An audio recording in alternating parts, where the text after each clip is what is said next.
Hello, friends. This is Miss Preston from Cypress Springs Elementary School, and I'm so glad that you are here on the sixth night of the 12 Days of Christmas reading event. Tonight, I'm going to be sharing with you one of my favorite Christmas stories called The Christmas Tapestry, and is written by one of my favorite authors, Patricia Polacco. Shall we begin? There are those who say there is no balance in the universe and that all things happen randomly, without purpose. Take, for instance, one Jonathan Jefferson Weeks. He was most upset that his family came all the way from Memphis, Tennessee, when his father accepted the position of pastor at the New Baptist in Detroit. Even though their new home was on the outskirts, it was still Detroit. Nothing like Tennessee. What possible good reason could there be for leaving home and coming here? Jonathan Jefferson Weeks' his father's church in Memphis had been so beautiful, new and gleaming. Everyone had loved to come to his father's services, and Jonathan loved his school. He had just made it on the soccer team. And even though he was a PK, preacher's kid, his friends didn't treat him any differently than anyone else. Here in Detroit, Michigan, his father's new church was practically falling down. It was rickety and old, and the parsonage was right next door. Here, everything about life screamed, PK. "Why did we come here, Daddy?" Beth asked her father at dinner one night. "The church looks awful. Nobody comes to services." "The deacon sent your father here because this little church is in such need of new life," Jonathan's mother said. "Your father made our church in Memphis into something beautiful, didn't he? You should have seen it when we first arrived there." "It couldn't have been as bad as this place," Jonathan said. "Oh, but it was, Jonathan. Worse." His father smiled. Their parents took them into the living room and pulled out a photo album from one of the packing boxes. Jonathan and Beth couldn't believe their eyes. Their father was right. The Tennessee church had been worse, far worse. "How did you do it, Dad?" Jonathan asked. "Just the way I'm going to do it here. But I need both of you to help me. There's the hard work that is going to take place to repair and rebuild this church. But I'll also need you to be cheerful and brave. When you see what we're doing to this church, your spirits will be lifted." Beth and Jonathan tried to smile. "I predict that by, let's see, this very Christmas, the church will be something that we will all be proud of," their father said. "When it is finished, people will come. You'll see." Even though Beth and Jonathan missed Memphis, they threw themselves into the tasks that were assigned to them. For that whole summer, they both helped clear out trash, cut back bushes, mow lawns, and plant bulbs for the next spring. They scrubbed floors, washed walls, and even helped with the painting. When school started, they were so involved with rebuilding of the church, they didn't even miss their old friends. They were making new ones. By fall, not only was the church looking better, but Sunday services were getting more and more crowded. Jonathan's father was just what this neighborhood needed. Folks were very friendly now, and everyone was anxious to help. Even Jonathan's new classmates came to help paint. It seemed that everything that the neighbors and friends and family did was turning the church into a beautiful place. As fall stretched into winter, the church was almost finished. Jonathan's father was right. It would be perfect for Christmas. "Here, Dad," Jonathan said as he handed up a loaded paintbrush to his father on the stepladder one December day.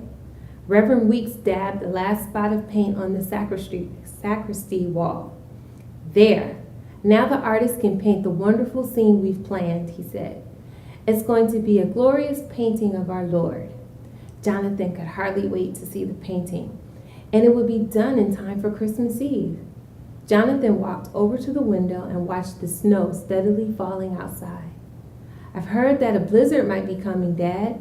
And here in Michigan, a blizzard can be really bad," I've heard that too, but the parsonage is warm and cozy, and so is our new church, Reverend Weeks said, and he hugged Jonathan. It won't bother us, will it? The next week brought the worst snow that had been seen in Detroit in 25 years. One morning, Mr. Brown, the caretaker, knocked at the parsonage door. He looked full of dread. Reverend Weeks, come quickly. Jonathan, Beth, and their parents rushed next door. As they entered the church, they all gasped.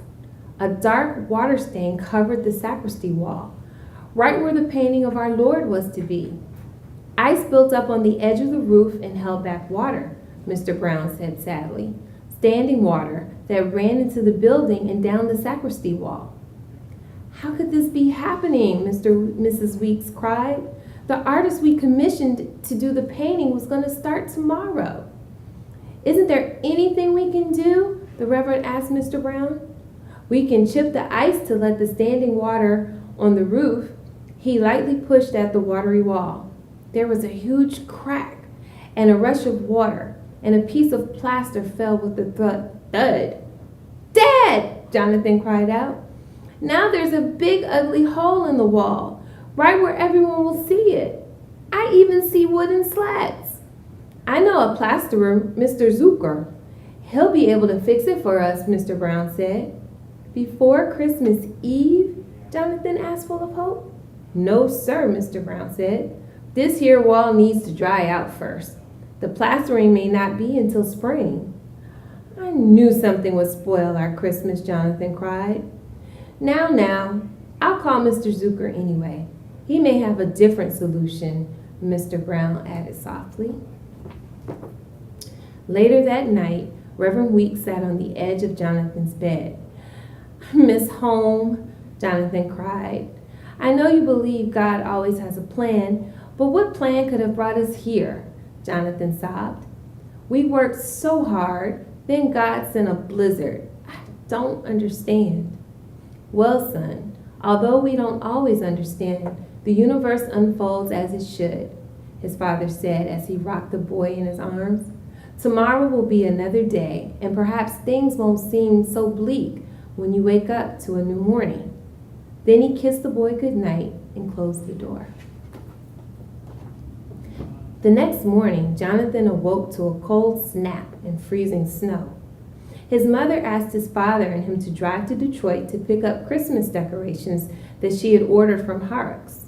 Jonathan didn't want to go. He felt so bad about the church wall. What good would decorations do? Then, as if the damage to the church wasn't bad enough, the battery was dead in the family car. It's all right, Jonathan. We can take the bus. Why do we need decorations? The church is ruined. Everybody will just sit and look at a hole in the wall, Jonathan said as they boarded the bus. Downtown, Jonathan and his father slogged through freezing snow. The wind stung their faces.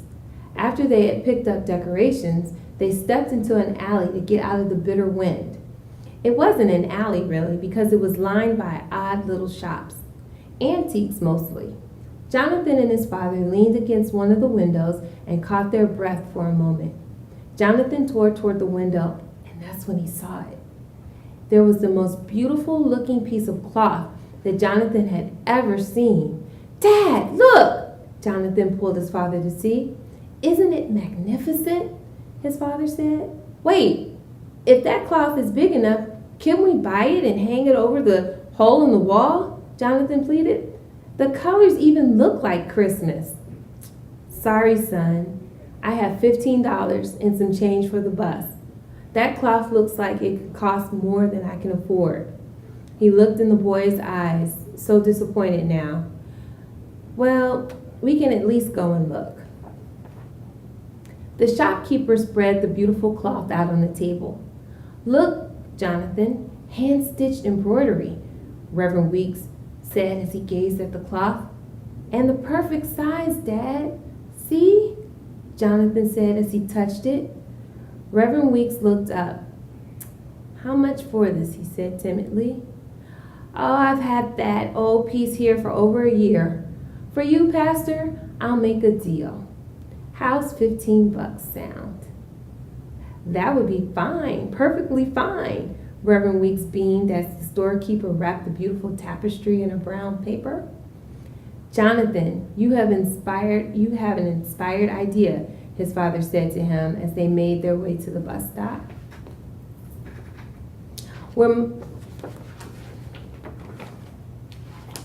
Jonathan and his father waited at the bus stop. The wind burned as it stirred up waves of crystal snow. Reverend Weeks stepped into the street and leaned out to see if the bus was coming. There was no sign of it. Do you think that the weather is so bad that they stopped bus services? Jonathan asked his father. No, it's just late. I'm sure it's just late, his father reassured. Jonathan shivered in the bitter cold. It's always late, a voice came out of the white misty snow. There on the bench was an old lady. The bus, it's always late, she said, again as she motioned towards town. Reverend Weeks smiled at her. Jonathan tried to stand behind his father out of the bitter wind. In my country, winters are worse than this. Like a razor, the wind cuts. I have hot tea in my thermos and some raisin cookies too, she said as she motioned for them to sit with her. Have some with me. I would like nothing more this day than to share a little warm tea with you and your boy. Jonathan looked at his father. Please, he whispered. We're much obliged, ma'am, Reverend Weeks said as he tipped his hat.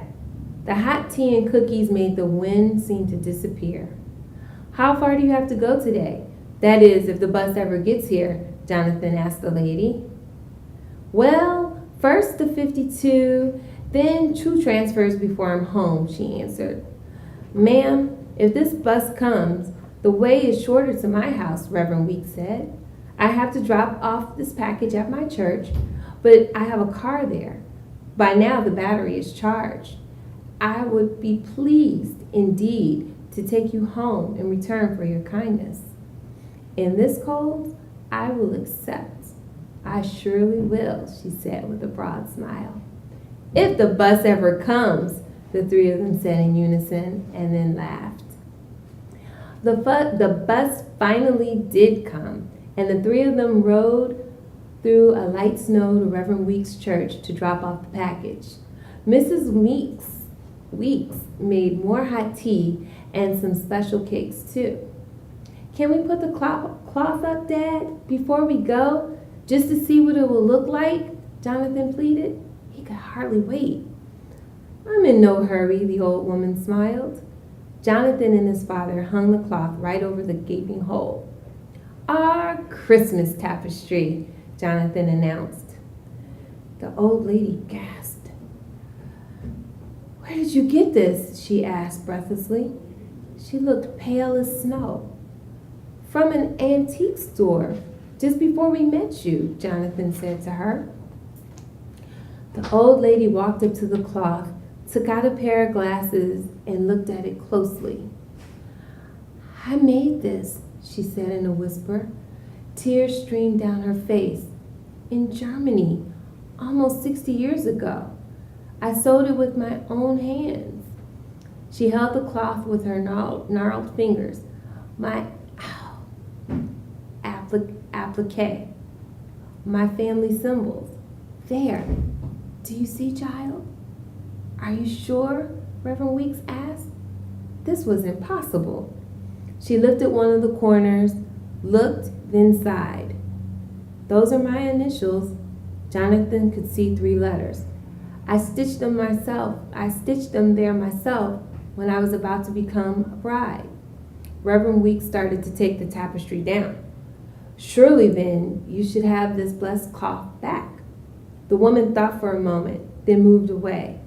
No, here it belongs. Somehow it has made the journey all the way from Germany. It is meant to be here on your wall, in this place, in this time. I can feel it. Her voice trailed off. She took her seat again and sipped her tea. Many years ago, when I was married, this was used as my wedding chuppah. the canopy over me and my beloved. This was our coverlet on our marriage bed. If there had been children, they would have all been wrapped in this to be named. Her voice trailed off again, then her jaw tightened. But then the Nazis came. My people were rounded up, herded like animals. The SS came for our neighbors and finally for us. What happened? Jonathan asked as he squeezed his father's hand. When they came, my young husband was torn from my arms. We were separated. All the women and children were thrown into one railroad car, and the men and boys into another. I shall never forget his sweet eyes, the way he looked at me. I never saw him again. We were all sent to concentration camps. She pulled up her sleeve and showed a row of faded blue numbers on the inside of her lower arm. I'm speechless. No words can describe, Reverend Weeks said as the whole family leaned toward the lady. Jonathan beamed as he looked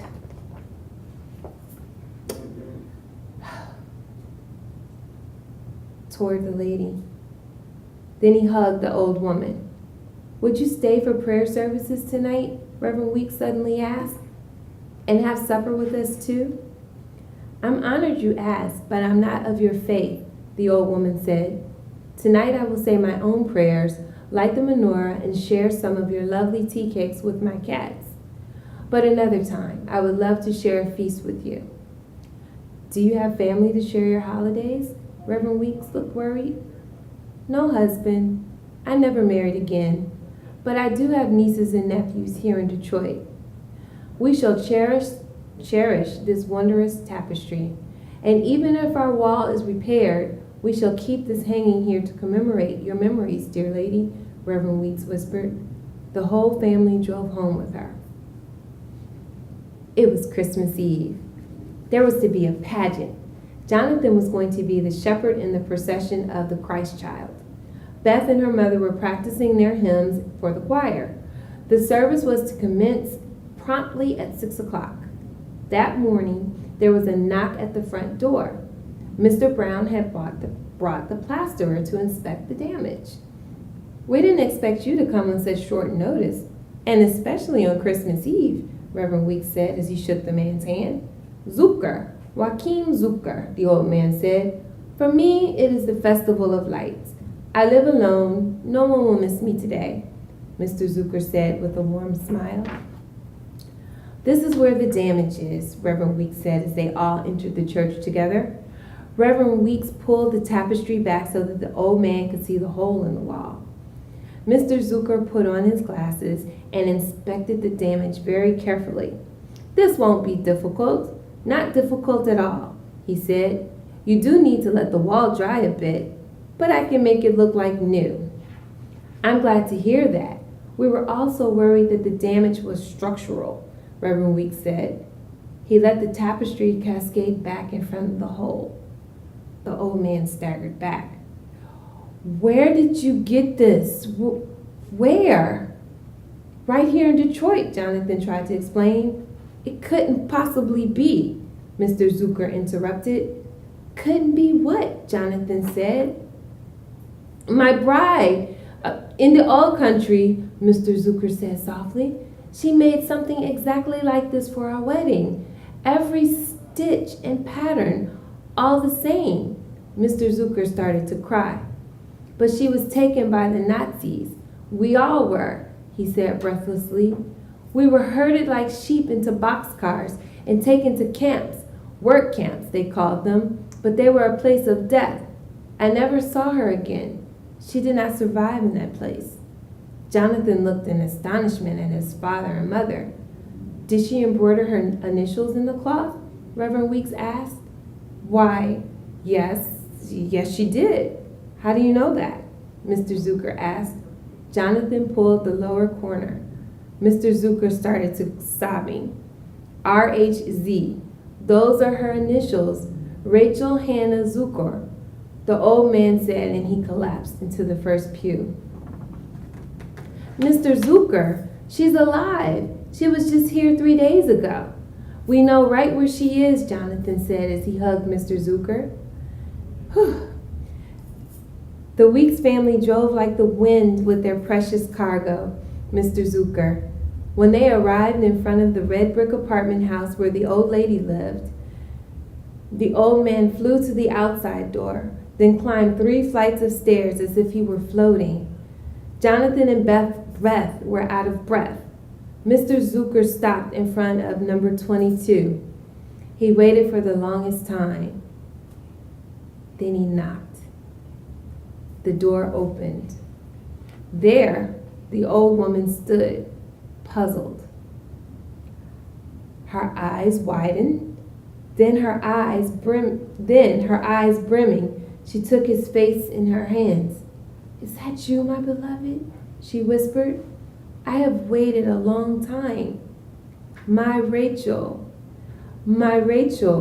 was all Mr. Zucker could manage to say.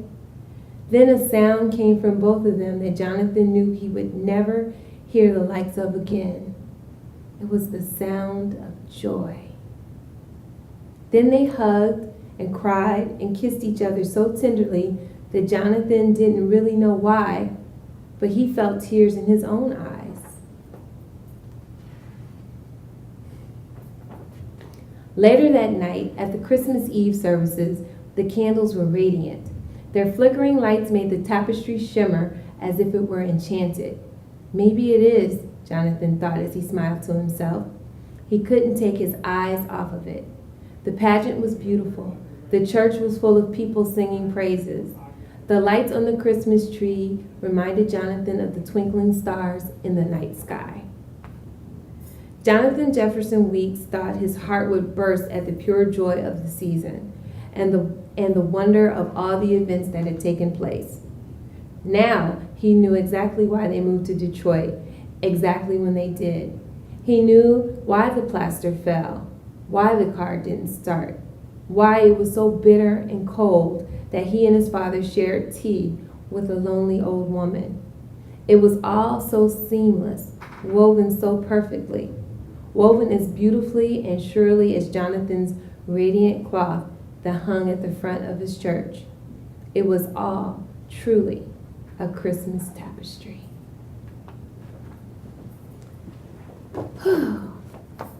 My favorite part of this book, of course, is when Mr. and Mrs. Zucker find each other again. It just brings tears to my eyes. What was your favorite part of the story? Why don't you take a few moments and discuss it with whoever you're sitting with?